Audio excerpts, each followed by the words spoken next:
Good evening and welcome to the Joint Audit and Governance Committee of South Oxfordshire District Council and the Vale of Whitehorse District Council on Tuesday, 9th of July 2024, being held at Abbey House in Abingdon. I'm Councillor Moki Khan and I should be chairing the meeting. The meeting is being held in person with some councillors and officers joining remotely. For those councillors not here in person, you are permitted to speak, but you're not allowed to vote on items on the agenda. There are a few housekeeping announcements to make. Evacuation procedure. In the event of an emergency, please evacuate the building by the nearest exit, which is the corridor immediate to the right of this meeting room, and stand at assembly point 9 in the outside area beyond the fire exit. The Democratic Services officers present will assist you. On arriving at this meeting, you should have read the emergency evacuation procedure and signed the fire register. Please inform Democratic Services if you have not. Got a few other announcements. If any councillor wishing to speak is asked to indicate their wish by alerting me or the officer by raising their hand, this is both in person and those remotely. If you are joining remotely, please turn off your camera until I ask you to speak. Please listen to all debate and let councillors and officers speak without interruptions. Some motions or recommendations will be council specific and only councillors for that particular council can vote. I shall inform you when this is necessary. Please turn off your mobile phones, certainly put them on silent throughout the meeting. The meeting is being recorded and will be available on the council's YouTube channel. For each agenda item, the committee will be asked to note, accept the recommendation or provide a new recommendation or motion. We will vote after we've had the report introduced, had time for questions and debate. I will need a proposer and seconder for every vote. Darius, can we have the roll call of councillors and officers, please, before we continue? Thank you, Chair. So from South Oxfordshire, we have Councillor Moki Khan. Present. And Nate Rawlins. Present in the room. And from the Vale of Whitehorse, we have Councillors Emily Smith. Present in the room. Oliver Forder. Yes, I'm here. Judy Smith. Judy Roberts, apologies. I'm here. Present. And the independent member, Mike Boone. And then officers-wise, we have myself, the Democratic Services Officer. We have Simon Hewins, Head of Finance. And Victoria Doran Smith, Internal Audit and Risk Manager. Thank you, Darius. I'll go on to item number 2, which is apologies for absence. Do we have any? Thank you, Chair. We received apologies for absence from Councillor Tony Morgan. Okay, thank you. The next item on the agenda is the minutes of the meeting held on the 15th of April, and that's on pages 4 to 13. There's also some exempt minutes we've had as well. So can I have somebody to propose those minutes? Councillor Ford. Do I have a seconder? Councillor Smith, thank you. Those in favour to accept both of those minutes as true record, please raise your hand. Keep your hands up so I can see who's. Okay, thank you. That's unanimous. I will sign that at the end of the meeting. The next item is number 4. Oh, Councillor Skinner. Do we take it that the minutes of the not for publication minutes I took are both. okay after the meeting because they're in the public pack? They're not. If I might, Chair, so we've taken them both in one resolution now. Yes. And then obviously if we wanted to discuss them, Yes. then we would do that in the confidential. Yes. If we're happy to do it now, then we would have one resolution. So are people happy to accept both? If not, we can, the other set of minutes we can discuss when we go to private session. Yeah. So people are happy with both sets of minutes. Yes. That was the motion. So everyone voted on that. So I will move on. Next item is declaration of interest. To receive any declaration of disclosable pecuniary interest and any conflicts of interest in respect of items on the agenda for this meeting. So does anyone have any conflicts of interest? Please notify now on any item of the agenda. I see none. I will move on. The next item is number 5, which is urgent business. I haven't been notified of any urgent business, so unless any of the officers have anything else to add, I see none. I will move on.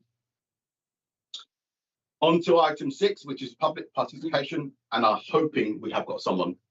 There was none, Chair. The only reason I came. Okay, we'll move on to the next item, which is the item number 7, which is Code of Conduct Annual Report for 2023-24. and that's on your report from pages 14 to 29. Do we have our head of legal services? Chair doesn't Vivian is here with us, so I can take Okay, the summary. Darius, are you to introduce the report? Thank you. So this is the annual summary of complaints examined in the municipal year 2023-2024 against alleged breaches of the Code of Conduct.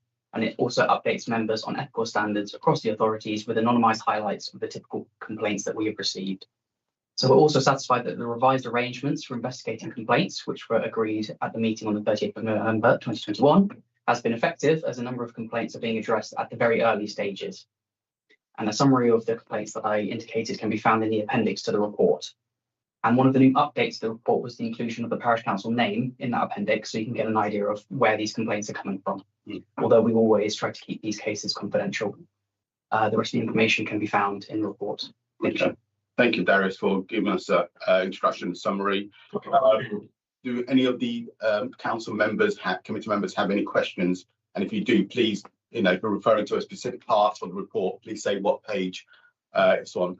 Councillor Smith. I just had a quick one, which is in the appendix in the Vale list of cases. There was one that says that it was referred for investigation. Do we know whether that's like ongoing or if it's been resolved? Obviously, the box at the end is blank. Does that mean that it's an ongoing investigation and then next time we'd expect to see an outcome in that column? Yeah, I believe it is. So that's from our end. That's where it's got to at the moment, Okay. but I'll put that down for a follow-up as well. Thanks. Okay, thank you. Councillor Skinner. On page 21, the last one there, says allegation of failure to declare an interest and exhibited bullying behaviour. It doesn't specifically say that there was no failure to declare an interest. Well, we could sort of maybe infer it, but it doesn't specifically say so. Does anyone want to come back on that?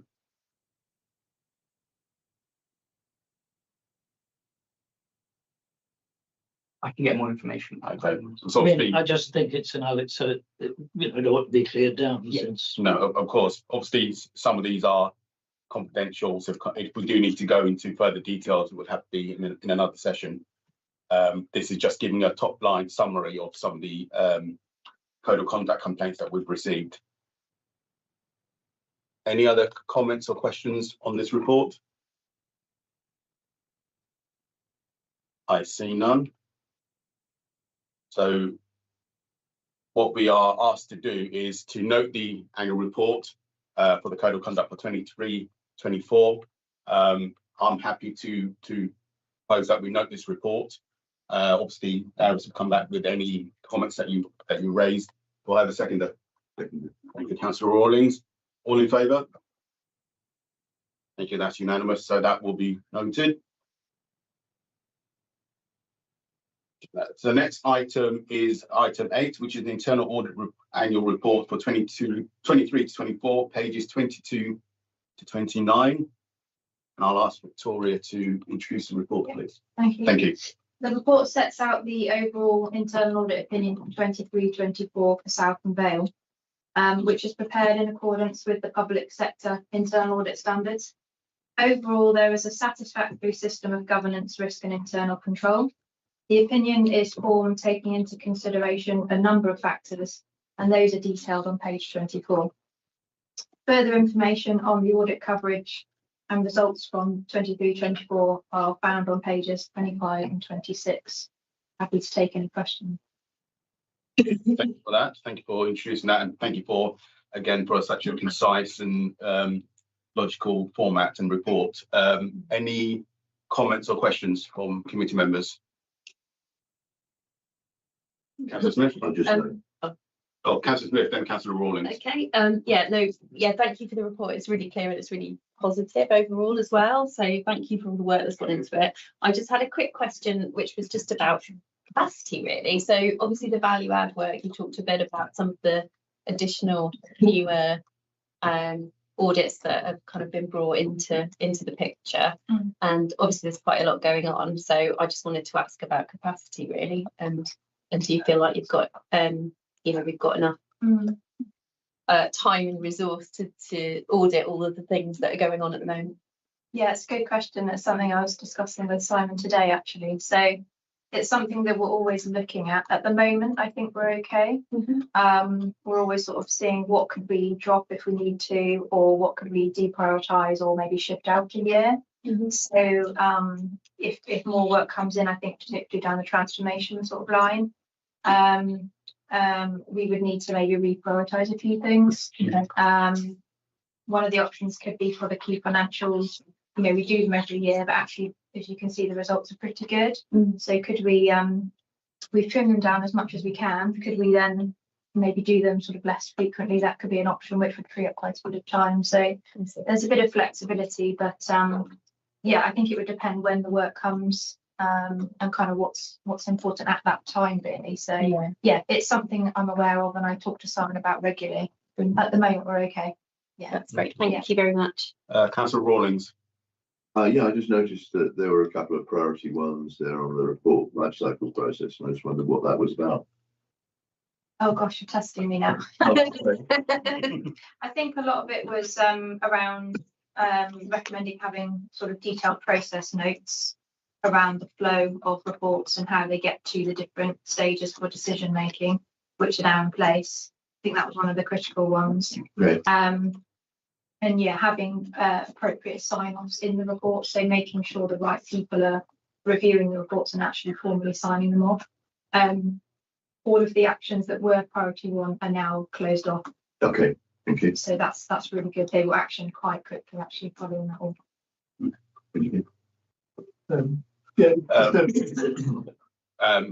How do I say count? Do I say Mr. Boone? Mike or Mike is fine. Okay, Mr. Boone.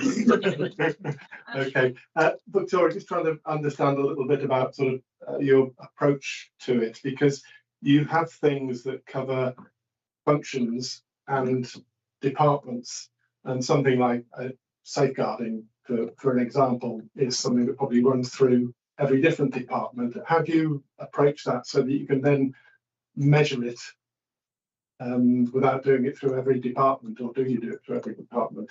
No, so there's some audits that sit nicely in one team. Yeah. So can't think of an example now, but other sort of audits would sort of go across many different departments, health and safety, HR, touching on quite a lot of things. So what I tend to do is put an audit universe together of all possible topics that I could look at, and that's focused on the topic. And then kind of the service teams comes secondary. So, you know, payroll, for example, it crosses over in finance, and then we also have it as HR as well. So we're not duplicating, we're looking at, you know, the process end to end rather than the service team, if that makes sense. So that's how we make sure we're not covering up things twice. Other ways that we approach it, if we're looking at something like contract management, we could be picking up various different other things that we might save and go, right, we know we're going to do that audit, and we can make sure we cover, I don't know, leisure in that audit to make sure we've sampled it there. So, and the teams kind of work together. So if they find something and they know we're going to do another audit later in the year, they'll speak to the other auditor and go, does it do it in your review, or makes the sense to do it in my review? So that's kind of how we look at it. Yeah, okay. Makes sense. Yeah. Thanks. Thank you. Any other comments or questions? I see none. Just before I go on to noting the report, I just want to say again, thank you for putting that report together and, you know, answering the questions. And as I say, it's a very logical format that's easy to understand. So this report is really just for us to note. So I will propose that. Do I have a seconder? Thank you, Councillor Porter. All in favour? Thank you. That's passed unanimously. So on to Victoria again for the internal audit update for Q1 for 24-25, and this is on pages 30 to 70. So over to you again. Thank you. So this report details the work that the team have done in Q1, along with an update on the open management actions from all of our completed audits. So in the quarter, we completed 11 audits in total, 4 of those operational and 7 key financial. Progress against the audit plans for 23, 24 and 24, 25 are in appendices 1 and 2. And the detailed reports from the quarter start from page 37. Status of management actions is on page 33. This time, at the request of the committee, I've added in the split by service. So you can see that the highest number of open actions are from development and corporate landlord and finance. So finance we would expect, because that's where all of our key financials sit, things like accounts receivable, accounts tax, and NDR. And then DCL has the health and safety and grounds and parks maintenance, which we know from previous meetings, there's some ongoing actions there that the teams are kind of working through longer term. Since I put the report together, I've actually had a further update on the grounds and parks maintenance. So I'm working with the service manager to validate. There's been a number of actions that are now completed. So I'm just working through with the manager to validate those have actually been actioned and evidence. And yeah, happy to take any questions on the report. Do you want me to go through each of the reports or as a whole? Because you've got the complaints, you've got the planning. Yep, so I think at the time of issuing the reports, the committee members will have received those.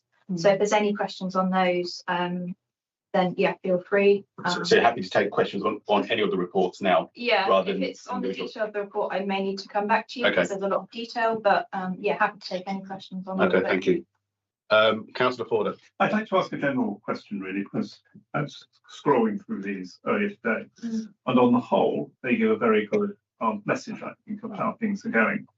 But can I ask you that general question? Are there any of these areas where you think you have concerns? On the quarter one or not? On the quarter one, on the actual individual audits. So the key financials, no. We audit those every year, and since payroll, for example, has come back in house, we didn't review that this quarter anyway. But generally, pretty happy with that. I think there's one or two kind of longer term items on the general ledger, which the manager is aware of, and I feel confident that we've captured the actions correctly and the timing. So I'll be caught on his heels in October. So key financials wise, no, I think they're pretty comfortable with those. Then in terms of the other ones, elections, that's always very, very well oiled process. We tend to look at that to get that reassurance, but no worries there. And then looking at the other ones, travel and subsistence, complaints, planning appeals. No, I'm very comfortable with how those have gone. You'll obviously get the element that we can't sample everything. So there might be a one-off situation in appeals, for example, that we just didn't pick up. But generally through talking with the auditor, we get a sense of how things are run and how their processes are. So I'm pretty confident in those topics as well. I think we can say probably that elections continue to give very good results in the second quarter. Just moving on a bit, actually, in terms of the way the presentation of it, actually, when I started reading, I think, oh my gosh, because I started off looking at the key risks reviewed in the top right-hand corner. I was thinking actually it was the statement of what had actually happened, rather than the statement of the possible risks. I mean, I'm maybe pretty stupid, but other people looking at it might sort of also have the same effect. So I just wonder whether you might want to look at just a tweak on the presentation to make it even more clear what you're trying to achieve. Yeah, we can make that clear. I mean, this report template is relatively new, so and I'm really happy to get feedback on it. So yeah, we could look at doing that a different way, perhaps making it very obvious that they're not happening, that they could happen. But we just save me a heart attack. Yeah, that's the same to me. Personally, I think it's a very good layout, but just could work. But I do think it's clear. Anyone else got any comments or questions? And if you do, because there are quite a few reports, if you do reference the page number, then that will really help. If you have a question. Councillor Roberts? Yes, I have a few, but I'm not doing very well on the phone. It keeps disappearing. Oh no. And then coming back again. The DCL bit, having a lot of outstanding not implemented. decision. Is that because it's a new area and they just haven't had time to get them organised? So I think we have. That's on page 33. Yeah, I can't remember which meeting it was, but I think you've spoken to both of the service managers in each of those areas. So there's health and safety is the one, Yeah. audit, and then grounds and parks maintenance is the other. Health and safety, that's transferred over to DCL relatively recently. And there's a longer term kind of plan for that team to put all the different codes together. So they're kind of starting afresh, and they're trying to do a very thorough job. So I'm comfortable that the audit actions won't be. So it's just swapping it over into the other area. Yes, and I wondered if it's because it's a new area. they're Yeah. building a structure of health and safety codes, and making sure that sort of foundation's in place. So I meet with health and safety monthly just to get an update on those, just to get a reassurance.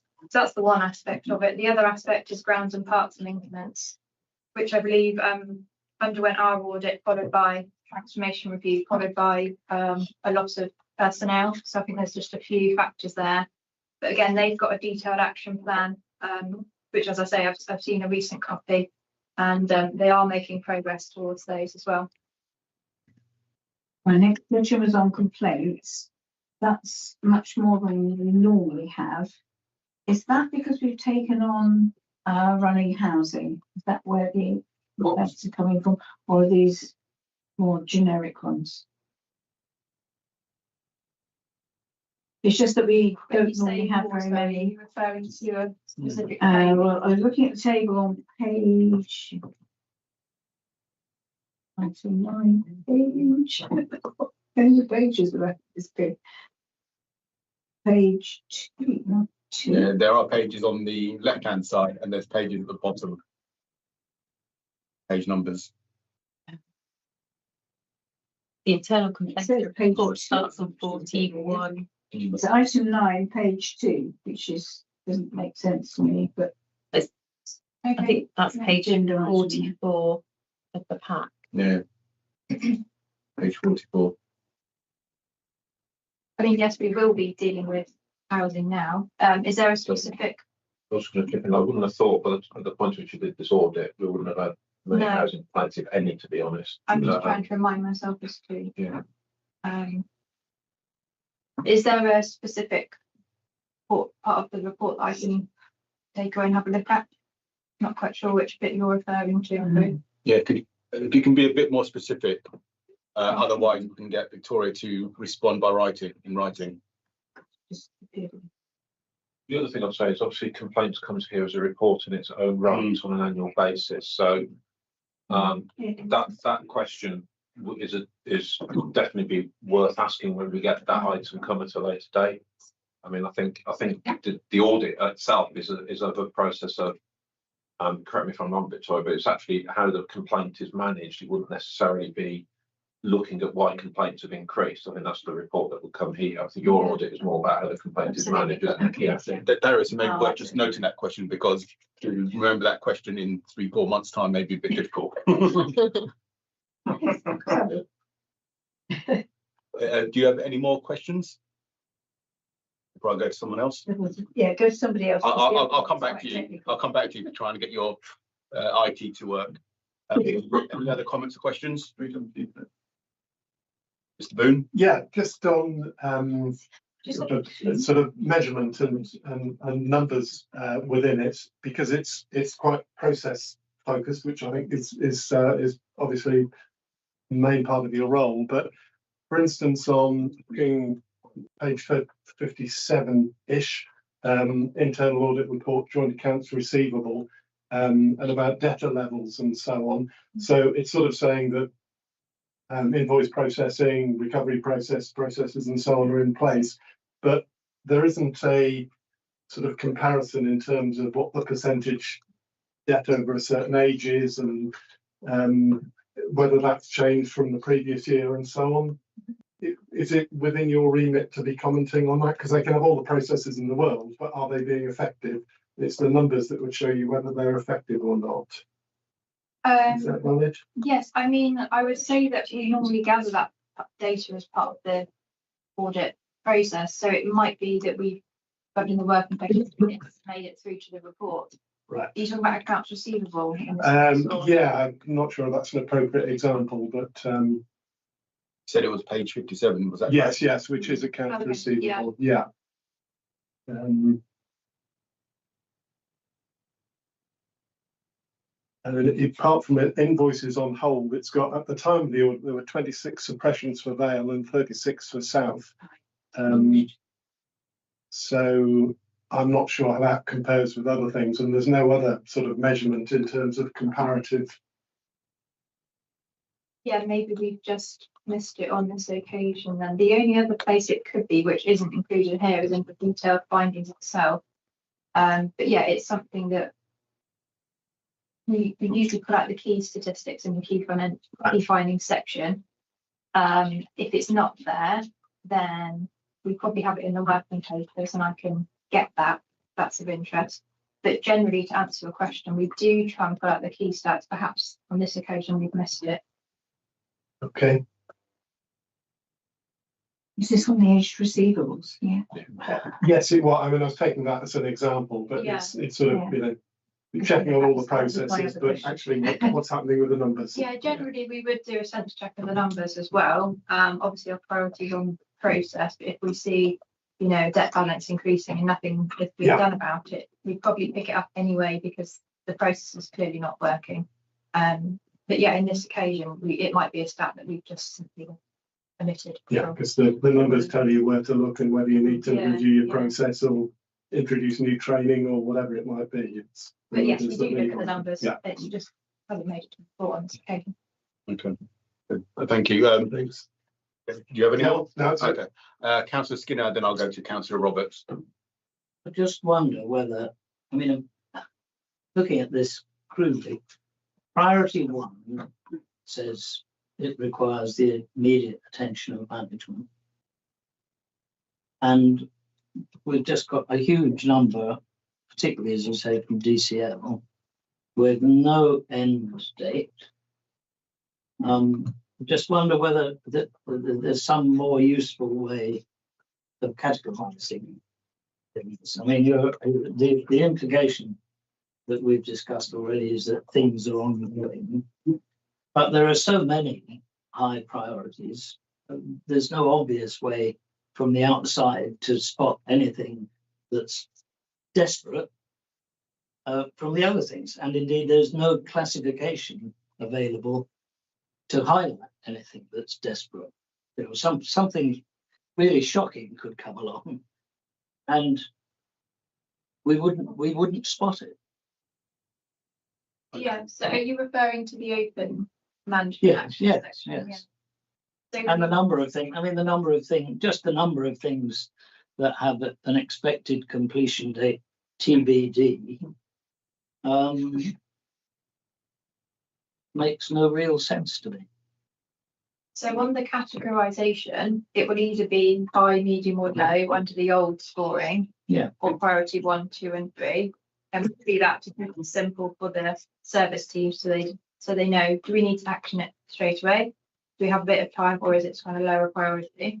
I'm not sure you're answering my question. I think my question is there some way, you know, is there some evolution? I mean, it's great. When I started here, there was no way of knowing how many priority 1s there ever had been and how long they'd been outstanding. So we've obviously made massive strides, but nevertheless. So is your question about more about priority 1s, but which of those priority 1s is more priority?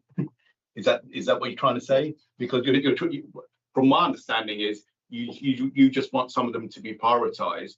You know, there's certain numbers there of the priority number 1s. You want to know which is the top one. Is that correct?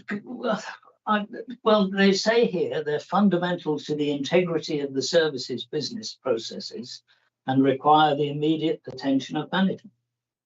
But there's nothing. I mean, I don't feel I should need to read all the small print to find out whether they've had management attention or not. There should be some way of spotting that these ones are not yet satisfied, but are under control to your satisfaction. And and there are others that aren't. Because if something comes along that isn't, there's nowhere for it to go. You follow me? You want to come back on that, Victoria or Simon? I sort of, I don't know if you want to make the I suppose the only thought that occurs to me, I mean, if I look at where you're looking, which is appendix 4, I think I've just counted 13 high priority, and I think there's They're all from 2 two audits, I think, yeah, mainly. 3, 4, 5, and there's 6 priority 1. So between them, there's actually less than 20. I mean, I think actually knowing which of those are, you know, more important or not is actually potentially quite a subjective matter. I think what I'd probably be expecting Victoria to do is bring to your attention any of these that just aren't going anywhere. Yes. And I think that would be the bigger issue. And I think that's probably something we can reflect on in terms of this report going forward. Mm. Because I think it'd be right to draw your attention, trying to just work out which are more important than the others. I think it's not a ranking. I'm looking Yeah, for. it's actually anything is it happening. under control? Yeah. And I would then like to understand whether the head of service in question, whether it included in the performance metrics for the heads of service are control of those items. Mm. You couldn't possibly say, you know, head of service in order to get a review should not have any high priority audit points based on this. And I think there should be a way of doing that. So I think we can take that away, perhaps have the conversation with the chairs about how they'd want to do that board back in future. Yeah, I mean, if we just reflect, this process is still relatively new. So we've sort of gone softly, but maybe now is the time that we get a little bit more. Okay. I mean, I say again, there's clearly been enormous progress. But the first time I discussed this was with one of the previous chief executives. And his response to the fact that he had a priority 1 outstanding about his election expenses was, oh, do you really want to spend time on something like that? And since I had already spent a certain amount of time, I gave up. I've always regretted that. So yes, please take some time, but have that in mind that from my money, the goal should be the head of service. This should be something that the head of service is measured on, and that the head of service, you know, wouldn't dream of showing up with a priority 1 or priority. Yes, whatever you like, you know, invent some new category. Just counting how many are against me. Councillor Skinner, keep asking those questions, you know, that's what we want. Yeah. And I just want to know, has your question been answered? Because you said it wasn't, you didn't think it was been answered. It's not a ranking, but it's I think it's been understood. Okay. And are you happy for us to move on? I don't know what the answer is, otherwise I'd have told you. Are you happy for us to move on? Yes, Okay, thank you. Councillor Roberts. It was about the HVC, page 58, I found out where the numbers are.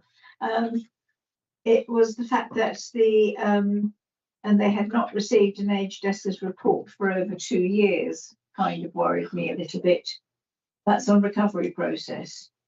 So the whole thing's about nobody seems to be taking ownership for chasing up debts that aren't paid.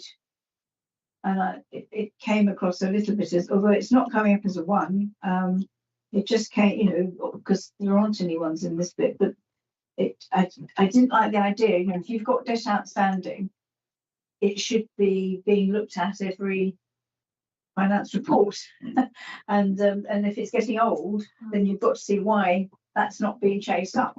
And yet when you look through here, it's back to the point you were saying, 26 to presses and 36 for the bad. And there is somewhere in that it also says, you know, nobody's really wants to take ownership for this, and maybe it's because somebody new that is going to take ownership for it. It just sounded like that was a bit of a grey area that we should be chasing up and making sure if they're not prepared to take ownership for it, who is? Because outstanding debt is actually, it's a very difficult area, because sometimes the outstanding debt is because somebody can't pay, although I hope our tax exemption should cover that. Because we now do 100% tax, council tax exemption, don't we?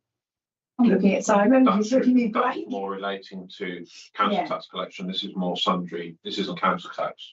No, so this is, other so income. these are, what bills are these that we're? These would be other bills that are invoiced that we would send invoices out for.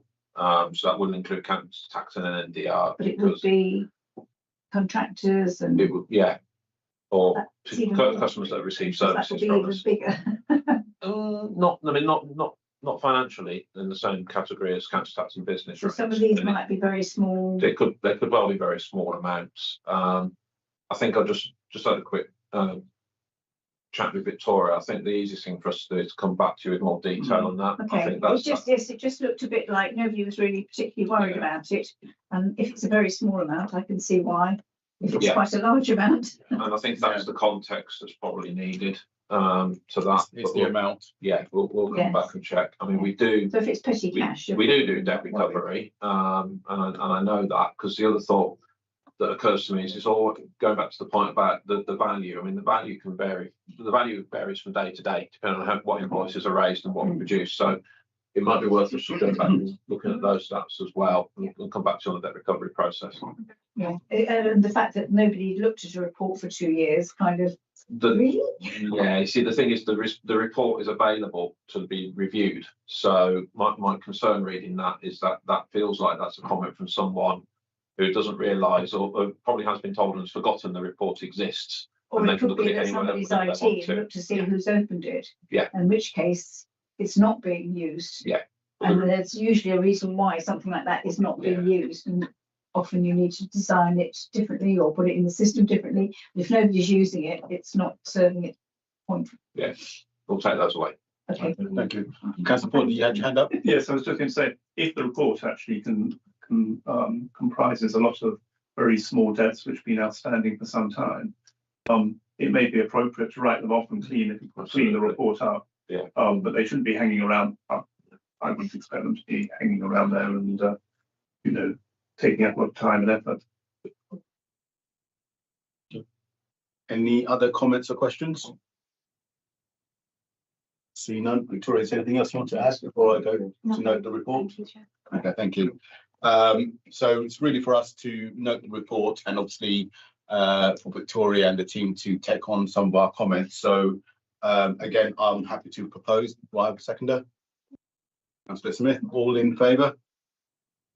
Thank you. That's passed again unanimously. Thank you. Thank you, Victoria, for your hard work and presenting those reports. I'll now go on to item 10, which is the update on statement of accounts for 23-24. And I will ask our head of finance, Simon, to give us a verbal update. Thank you. So I'm actually going to start with 22-23 first. That is the last set of accounts that is yet to be audited. So as a reminder, we've rehearsed here before why the reasons for the backlog, etc. The previous government, as it is now, consulted, as did NAO and SIPA, on a number of ways of dealing with the audit backlog. We responded to the consultation, which closed at the end of March. However, we have not heard anything since then, in part because of an election. So we actually are waiting for the new government to decide what to do with the outcome of that consultation and what it does going forward. So where does that leave the 22-23 accounts audit? There are, even if, as we've discussed before, the auditor effectively disclaims, so doesn't actually perform any work or form an opinion on the numbers in the audit, they've still got to do value for money work. And they have done most, if not all, of their value for money work.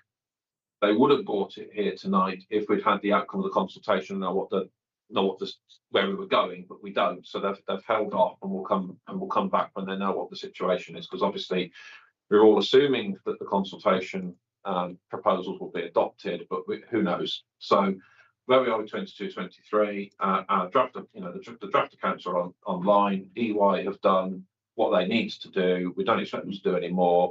We have the meeting booked in for the end of September. That was as per the consultation proposal. But as yet, there is no confirmation on the outcome of that consultation and what government proposes to do. So watch this space. 23-24 then. So 23-24, as a reminder, is the first audit that will be undertaken by Bishop Fleming rather than EY. The draft accounts were due at the end of May. We actually got them on the website last week. So that is an improvement on the previous year and is actually not out of kilter with other councils' progress. It's actually becoming harder and harder to produce a set of accounts if you haven't had your previous ones audited. It has a knock-on effect. But we've got the draft statements of accounts on the web. Bishop Fleming have done quite a lot of interim audit work, so they're completely new to us. So they've been doing things like sort of walkthrough testing, things like that, to get to know us, which is good. They cannot start the substantive audit until EY finish or don't finish the previous audit.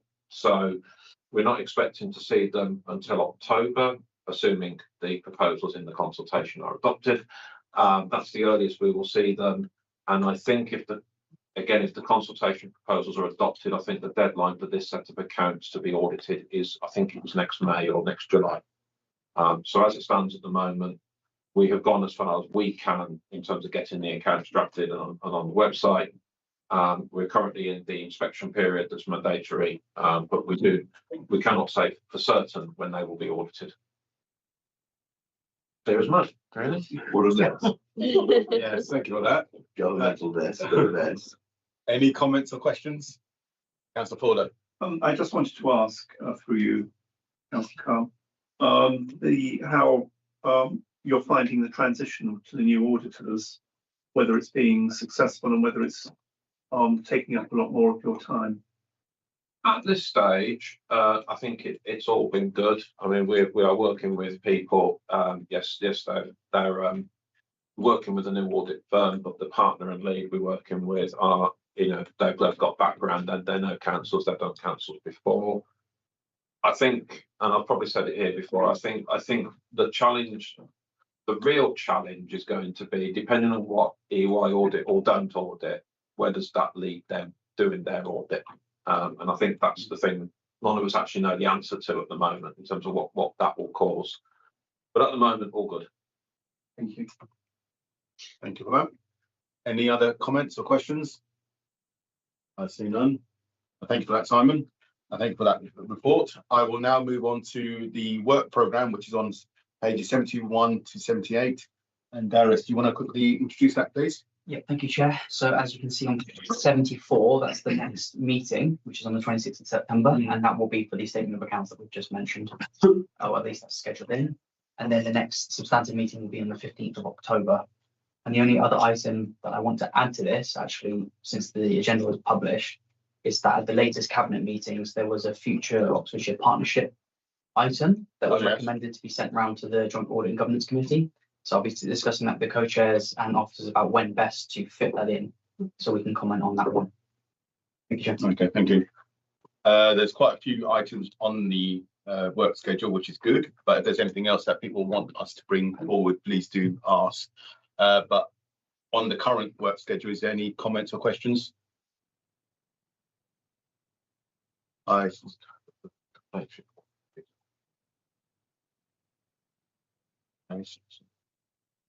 right, yeah, so that's okay. Just been told by Simon that the annual complaints report, which we were talking about earlier, that's going to be in the October meeting. So bring your questions to that meeting. Make a note. Thank you for that.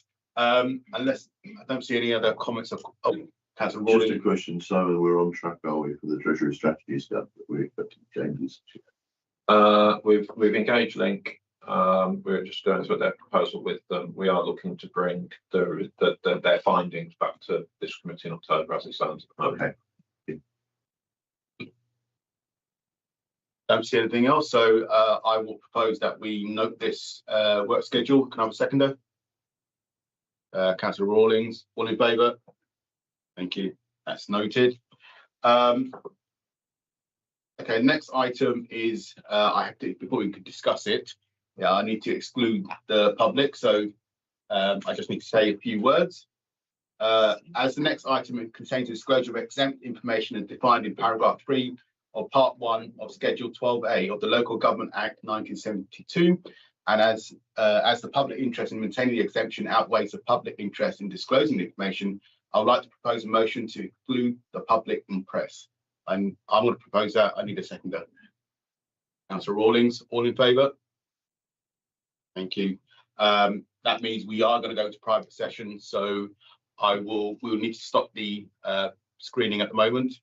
And then anyone else who does want to come back will have to come back on a new link. Thank you. We'll see you shortly. Thank you. Bertie, please could we end the broadcast?